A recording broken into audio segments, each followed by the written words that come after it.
Boa noite, pessoal. Boa noite, professor. Bom, vamos dar início à apresentação do nosso trabalho. O nosso grupo ele está composto pela Ana Roselaine, Jéssica Souza, Mayra, Rosiane, Sandy, eu, Tayana e o Wagner. Nós vamos falar sobre o desenvolvimento moral da criança.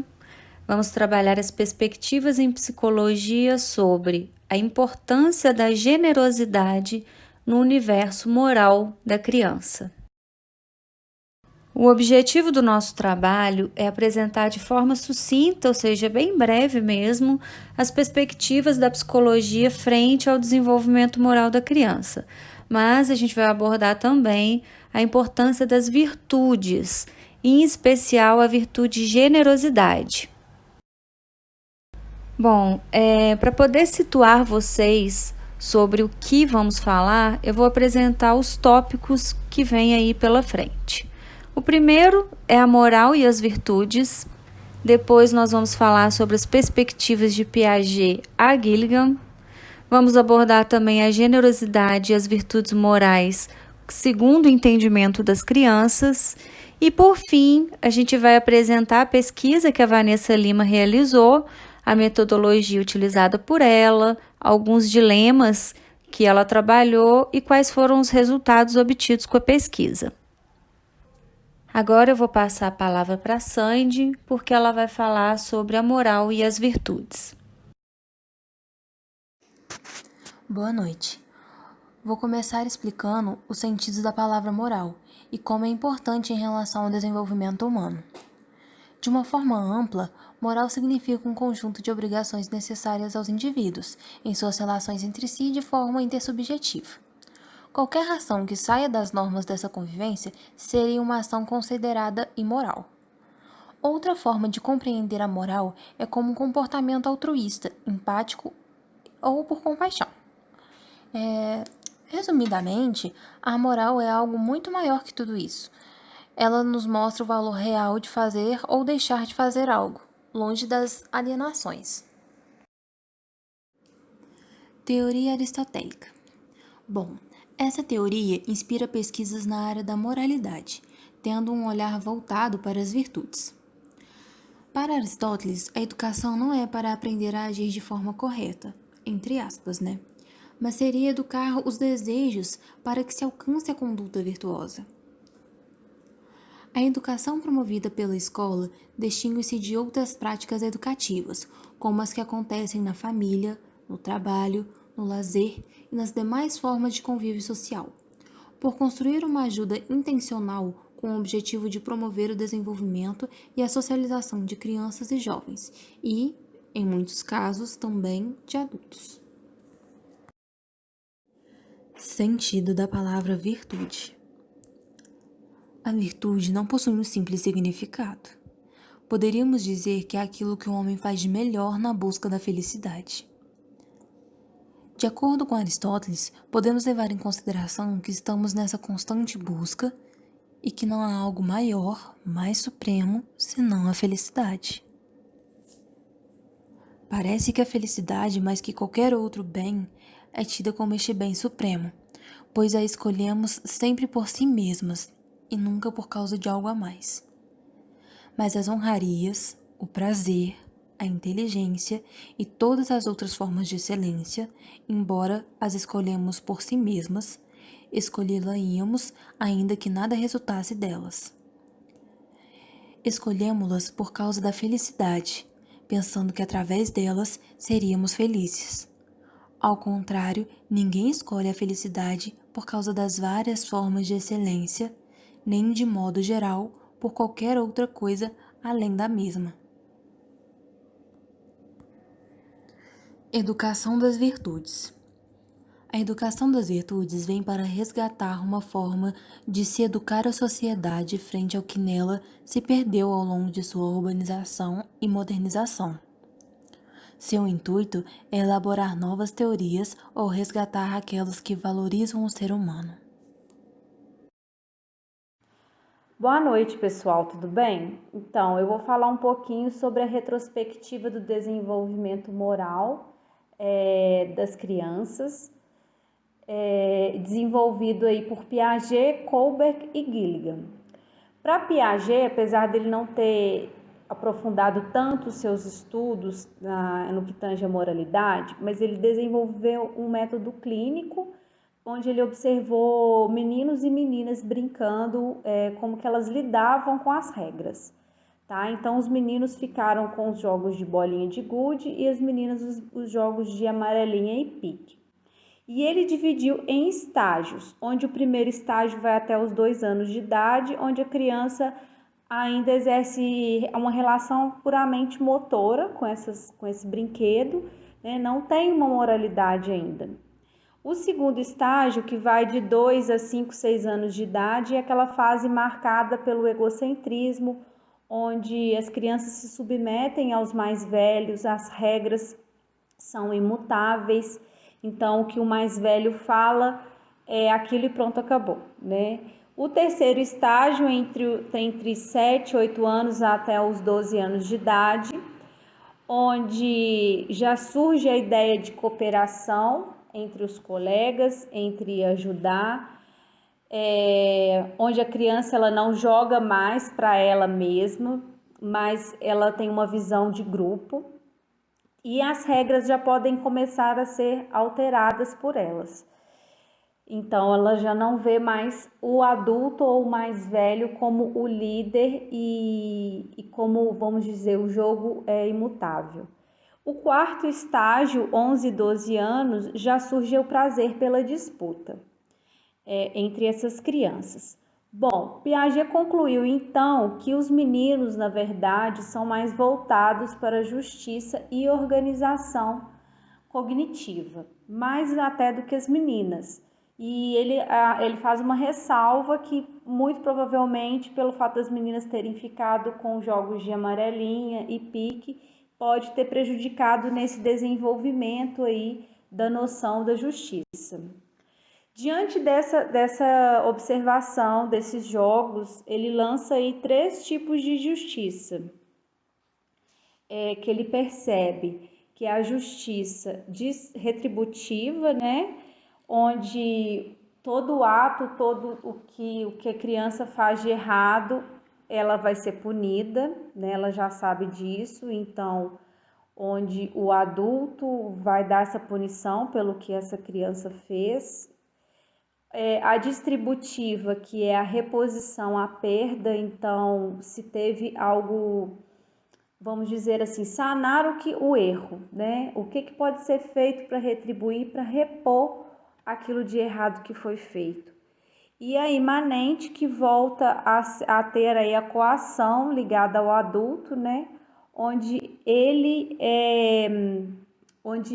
vai também dar essa punição para essa criança, ou mesmo o próprio, vamos dizer assim, o próprio universo, né? Você errou, você vai pagar por aquilo que você fez.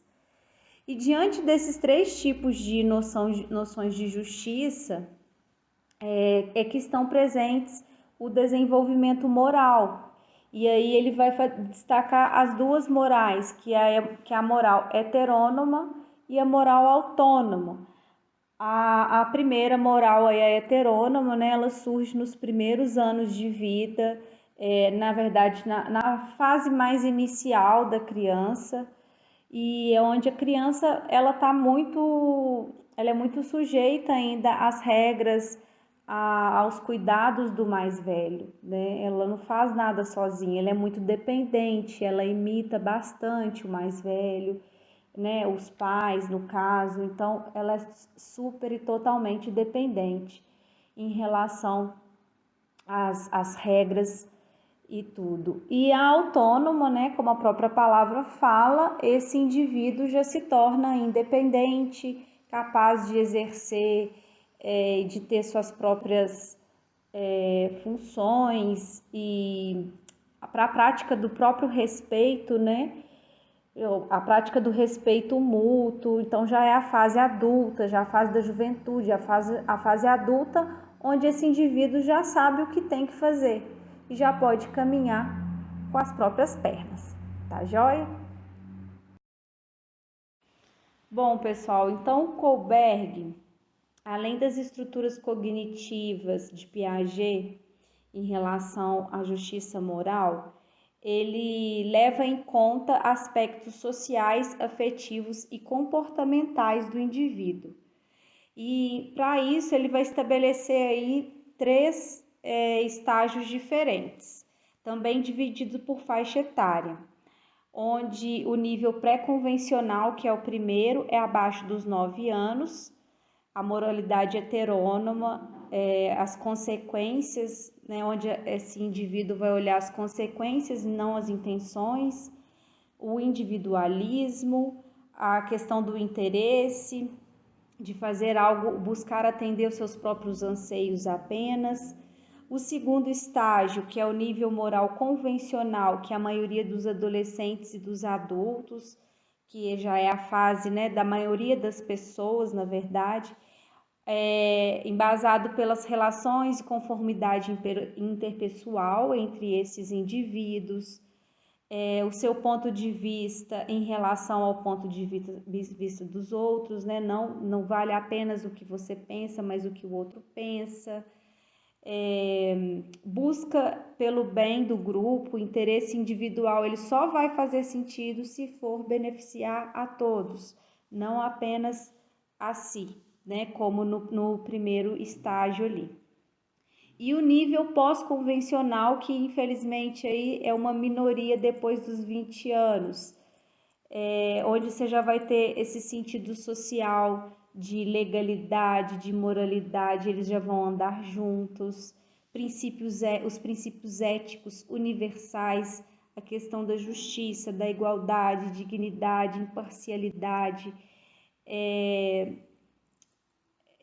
no caso, essas questões sociais já vão estar mais apuradas conforme a fase mais elevada, né, desse indivíduo, a fase da juventude, a fase adulta, a fase autônoma, onde esse indivíduo já anda por si só, toma suas próprias decisões e pratica o respeito mútuo.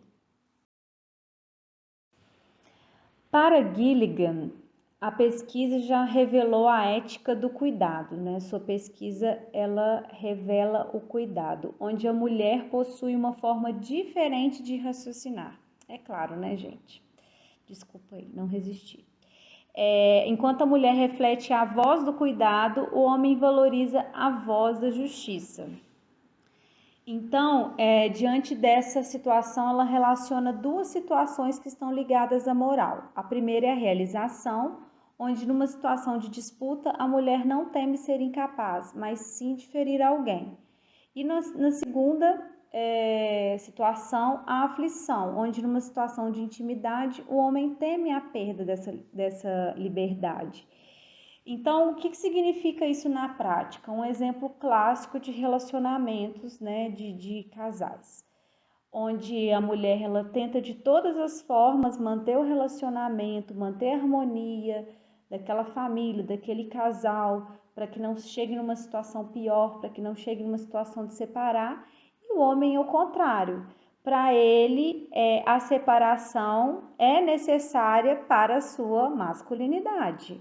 Então, é isso daí que, na verdade, é o que ela chama de ameaça à intimidade masculina, tá?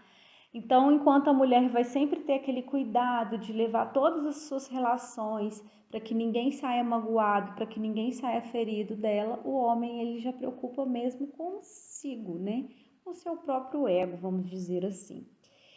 Então, ela conclui exatamente que o desenvolvimento moral tem como pontos centrais a responsabilidade e os relacionamentos que são pautados nas virtudes.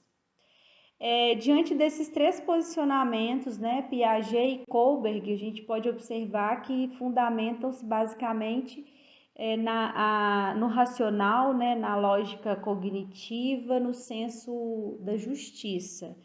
E Gilligan, fundada na questão da ética do cuidado. A preocupação maior dela, a pesquisa dela leva em consideração essa ética do cuidado, a importância que tem os relacionamentos. Então é isso, gente. Muito obrigada. Boa noite. Bom, pessoal, agora a gente vai continuar a falar um pouquinho sobre o nosso tema. Eu quero falar um pouco sobre a generosidade como uma virtude. E para que possamos ter um entendimento melhor sobre a generosidade, nós temos que saber um pouquinho o que pensava Piaget e Coppel, porque para eles a justiça era a mais importante e fundamental das virtudes. E sim, ela é muito importante. Porém, nós temos agora também a generosidade, que ela é fundamental para a formação do senso de uma pessoa. E bom, gente, será que se nós falarmos que a generosidade é dar a cada um o que lhe pertence, isso é correto? Ou não? Isso é somente um senso de justiça. Primeiro, gente, nós já sabemos que nós não temos o direito de julgar ninguém e o que pertence a cada um é de cada um e cada um sabe de si. Porque a generosidade, gente, ela vai bem mais além do que isso. Ela é sim dar o que lhe falta sem que seja seu por direito. Ou seja, gente, é ajudar sem saber se a pessoa merecia ou não ajuda. E a pessoa que ela é generosa, ela ajuda sem esperar nada em troca de ninguém. Porque a generosidade tem muito a ver com a afetividade. Ela sente amor pelo que faz. E a moral dessa pessoa começou imitando a virtude do amor, porque nem todos têm a virtude da moral. Isso vai sim se construindo, se adaptando, e pela educação, imitando o amor, as virtudes aproximam as pessoas. Assim, cada vez mais as pessoas se aproximam mais. Bom, gente, e como Howard e Barnett já diziam, atos generosos contagiam e geram mais atos generosos, melhorando assim a convivência entre as pessoas. Ou seja, gente, para que a gente possa entender melhor, como exemplo, nós quando crianças, se tivermos professores, pais, pessoas humildes, generosas, honestas, nós também nos tornaremos pessoas assim. Porque quando a gente é criança, a gente quer se espelhar em quem a gente convive, com quem a gente convive.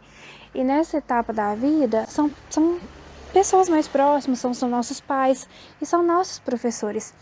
Então, se nós tivermos essas pessoas com esses tipos de características, nós também seremos pessoas com essas características. Porque a gente vai ter aprendido assim. E será que nós devemos amar a todos indistintamente? Ou seja, assim, sem distinção nenhuma? Será, gente? Isso é uma opção. Sim. Amar ao praticar a generosidade. Porque, gente, o amor a gente não escolhe. Mas a generosidade, sim. A gente escolhe. Então, a gente escolhe ser generoso, a gente escolhe amar ao próximo, a gente escolhe ajudar ao próximo. Então, isso nós podemos escolher.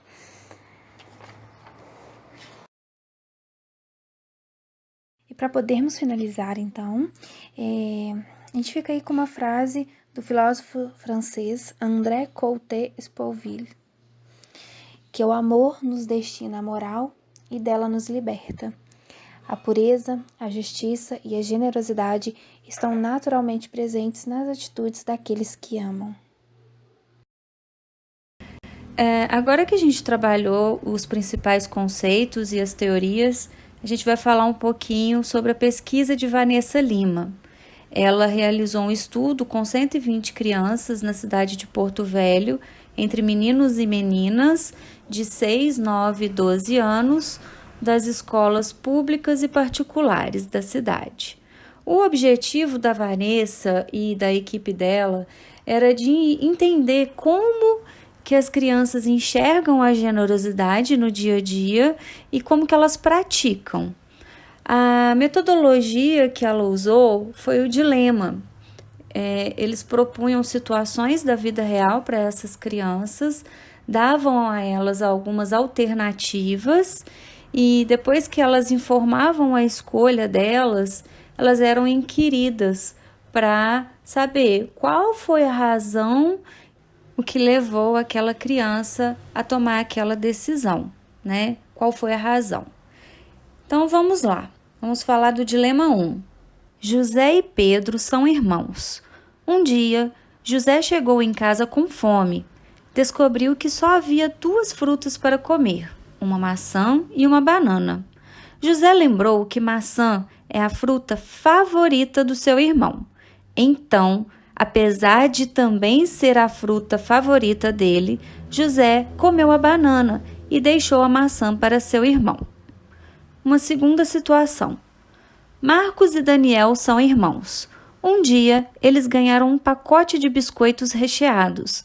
Marcos chegou em casa antes de seu irmão e comeu metade do pacote de biscoitos, deixando a outra metade para o seu irmão. Ante dessas 2 situações, foram feitas as seguintes perguntas para as crianças. 1. José e Marcos agiram certo? Por quê? 2. Quem agiu melhor? 3. Quem foi mais generoso e por quê? 4. Você acha que eles pensaram em ser retribuídos no futuro? 5. O que é mais generoso? Dar, fazer algo para a pessoa ficar feliz ou dar, fazer algo pensando em ser retribuído? O objetivo desse dilema foi entender se as crianças conseguem diferenciar a generosidade da justiça. Se elas entendem que existe uma diferença entre dar algo por dever, por obrigação ou porque ele é de direito, e a diferença entre dar por generosidade, pelo simples ato de dar e de ver o outro feliz. Agora vamos para o dilema 2. Se José não tivesse deixado a maçã para o seu irmão e Marcos tivesse comido todo o pacote de biscoitos, foi perguntado o seguinte para as crianças: ambos mereciam ser castigados? Por quê? Quem deveria levar a maior bronca? Por quê?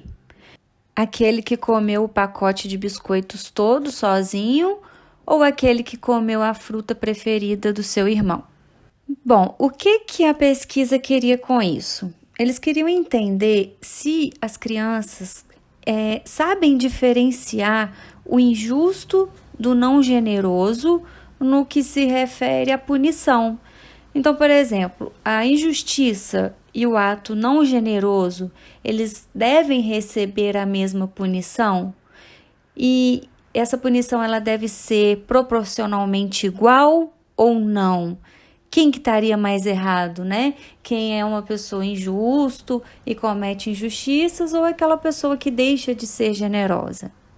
No dilema 3, a gente tem a seguinte situação. Todos os dias, a turma faz um time de futebol, que já está completo, e aproveita a hora do recreio para jogar. Ontem, Paulo, um menino de outra turma, pediu para jogar. O grupo conversou e decidiu aceitá-lo, e acabaram jogando com um elemento a mais.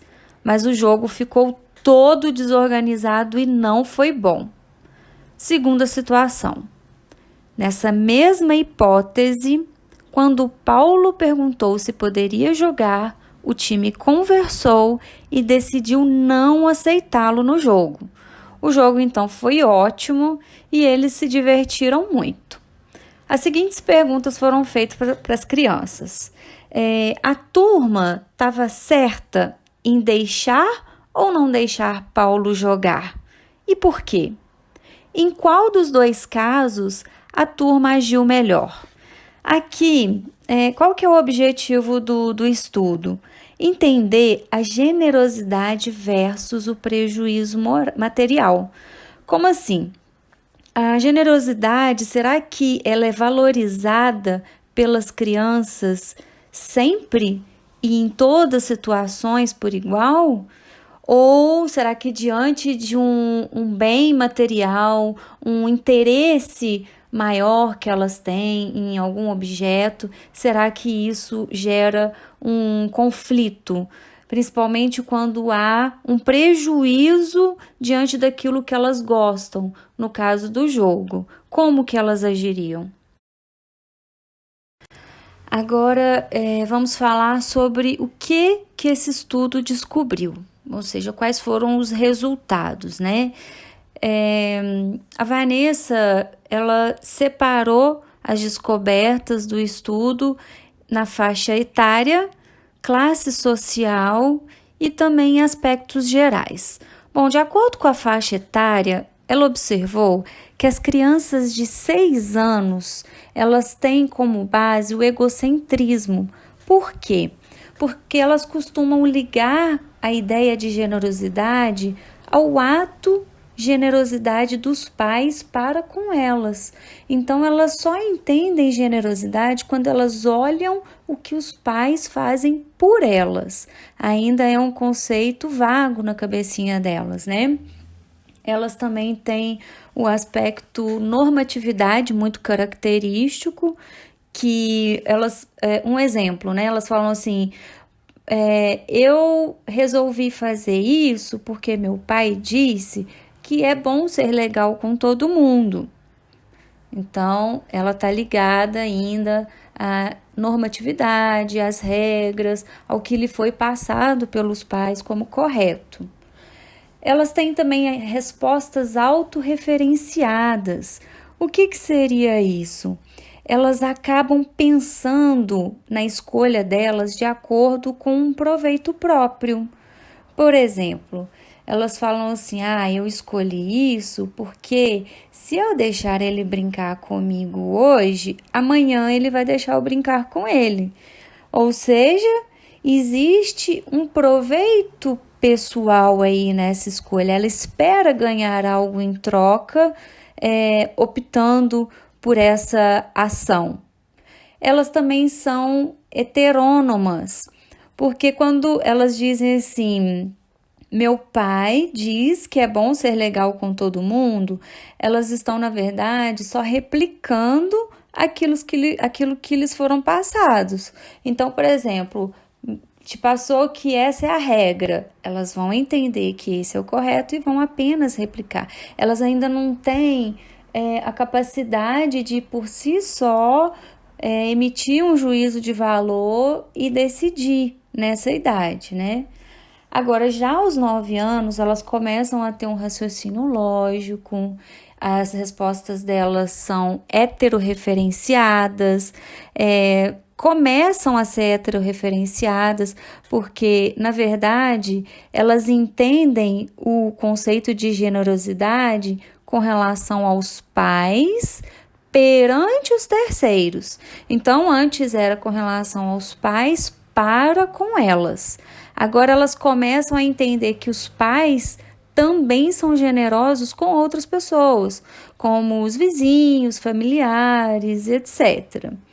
Já aos 12 anos, elas começam a dar respostas mais elaboradas, dado o raciocínio lógico já evoluído, e elas também dão respostas heterorreferenciadas por completo.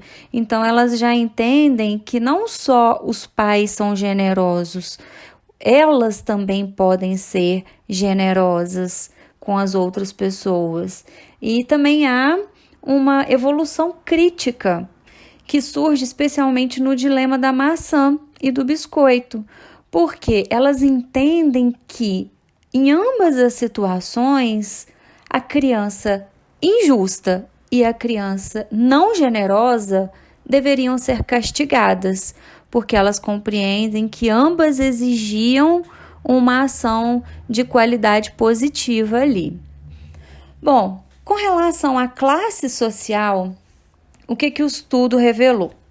Que nas escolas públicas há a repressão à generosidade. Mas o que significa isso? Essa repressão à generosidade é quando a criança vira e fala assim, eu não emprestei para o meu coleguinha porque senão a mamãe vai brigar comigo. Ou então ela fala assim, eu não dou o meu brinquedo para ele porque o meu brinquedo custa muito caro. Tudo custa muito caro.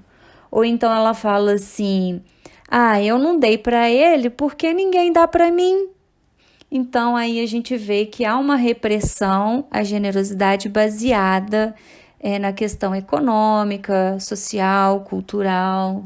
Já na escola particular, a limitação a atos generosos, ela está mais ligada aos 6 anos, a afeição, ou seja, a ligação que a criança tem com o objeto pode limitá-la a emprestar ou doar aquele objeto. Aos 9 anos, ela ainda está muito ligada às regras, então ela está ali na normatização e ela ainda não se liberta, fica livre para poder doar e praticar o ato generoso por conta de algumas regras.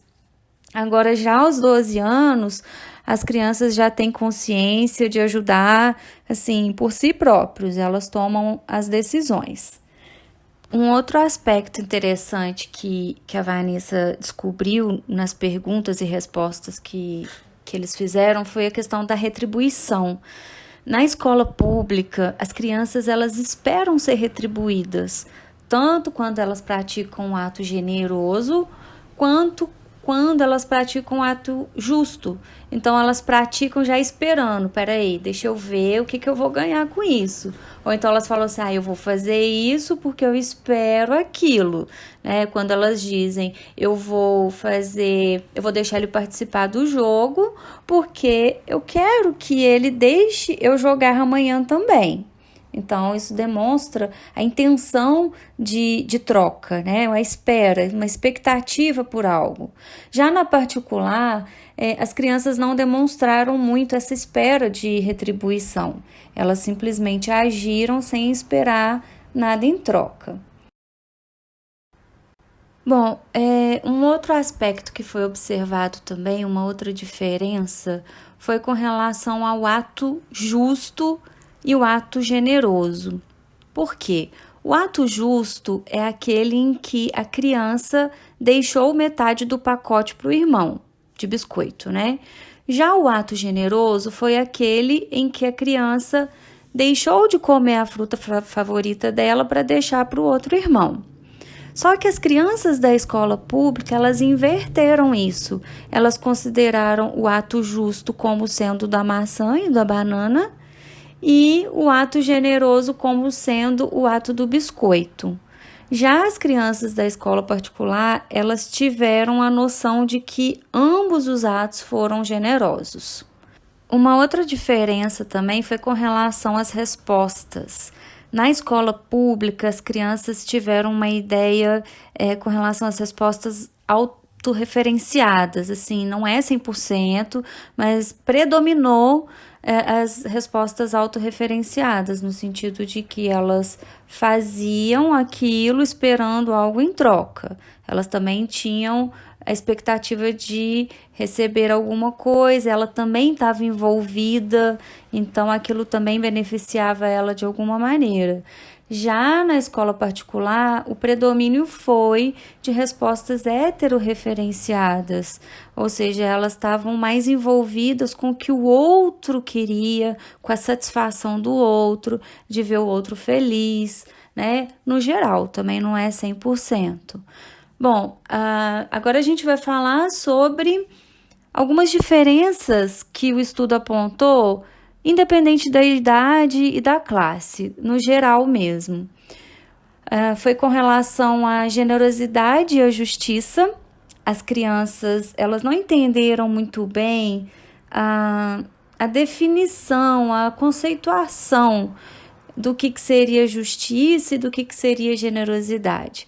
Só que isso não impediu delas, na prática, conseguirem diferenciarem uma da outra. Então, foi mais ligado à ideia assim, do conceito mesmo. Na prática, elas conseguiam entender. Um dado que surgiu na pesquisa deles e que não era de se esperar, assim, porque não era o foco do estudo, foi a carência que eles revelaram ali dos pais. Eles tinham um grito sufocado em várias respostas, anunciando que existe uma falta dos pais dentro de casa, eles sentem essa ausência deles. Então foi mais como um desabafo das crianças e a autora acabou trazendo isso para o trabalho, e eu também achei interessante, porque é um dado assim até mesmo preocupante e muito real, né? Eu acredito. Bom, uma outra diferença que foi visualizada foi que a generosidade, ela aparece na cabecinha das crianças de forma mais precoce do que a justiça. Então, elas entendem o ato de ser bom muito antes na vidinha delas lá do que começarem a entender um ato de justiça, um ato assim de que eu dou porque é de direito dele, né? Eu dou porque é dever, é uma obrigação. Elas entendem isso depois que elas já têm uma compreensão mais ampla do que é ser bom, do que é ser generoso, de como é ser legal com os outros. Um outro dado que apareceu foi que durante a explanação da generosidade, as autoras descobriram também que as crianças estavam muito ligadas à amizade e à fidelidade.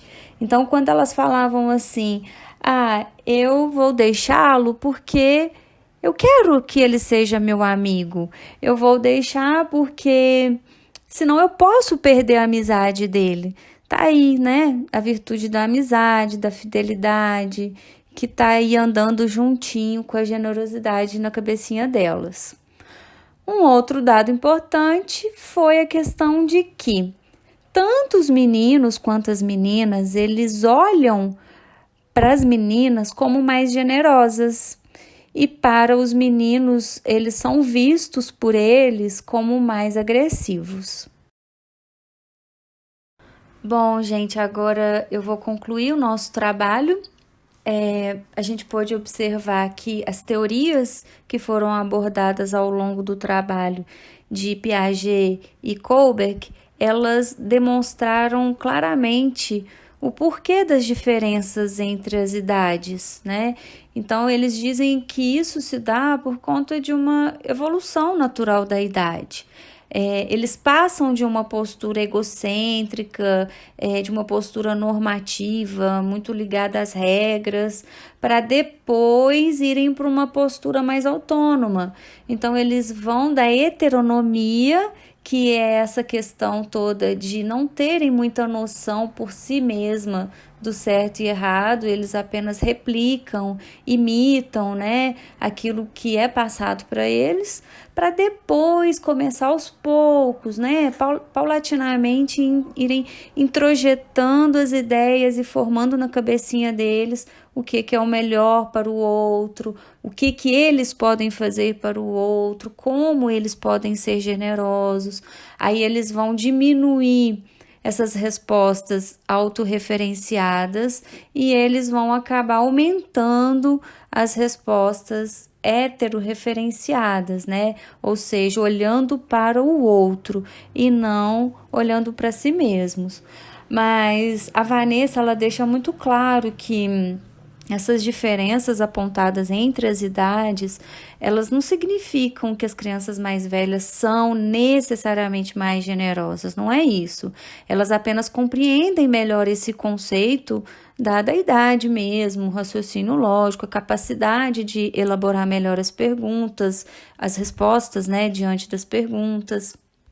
A gente pode concluir também que a teoria de Gilligan estava correta, né? Pelo menos nessa pesquisa houve essa confirmação de que as meninas elas são mais generosas, ou pelo menos elas são vistas como mais generosas, dada essa voz do cuidado que elas têm. Com relação às diferenças de classe, a autora ela deixa muito claro, gente, que as diferenças de classe elas estão ligadas aos aspectos culturais.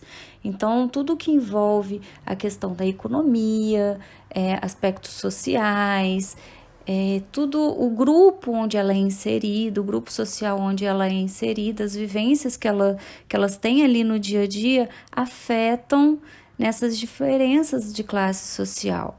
Agora, isso não significa que afete os aspectos cognitivos. Não, o estudo ele não se bandeou para esse lado, né? Realmente apontou as diferenças de classe dados os aspectos culturais. E assim, por fim, o que a gente pode dizer é que, de fato, a generosidade ela é uma virtude base, é uma virtude assim fundamental para a construção da moralidade da criança, né? Ela vem como um preparo, ela vai preparando a cabecinha da criança para receber outras virtudes em conjunto que aos poucos vão formar a moralidade dela como um todo. Então é um desenvolvimento que se vai dando aos poucos, de virtude em virtude, e a generosidade ela seria ali uma virtude chave para esse início e esse desenvolver da moralidade da criança. Encerramos o nosso trabalho então por aqui. Mas antes, a gente gostaria de ressaltar que foi muito gostoso fazer esse trabalho, foi um estudo que eu acredito que tenha contribuído muito para a nossa formação. E agradecemos a todos a atenção, paciência de ter ouvido a gente aí esse tempo todo. Muito obrigada, boa noite, tchau, tchau.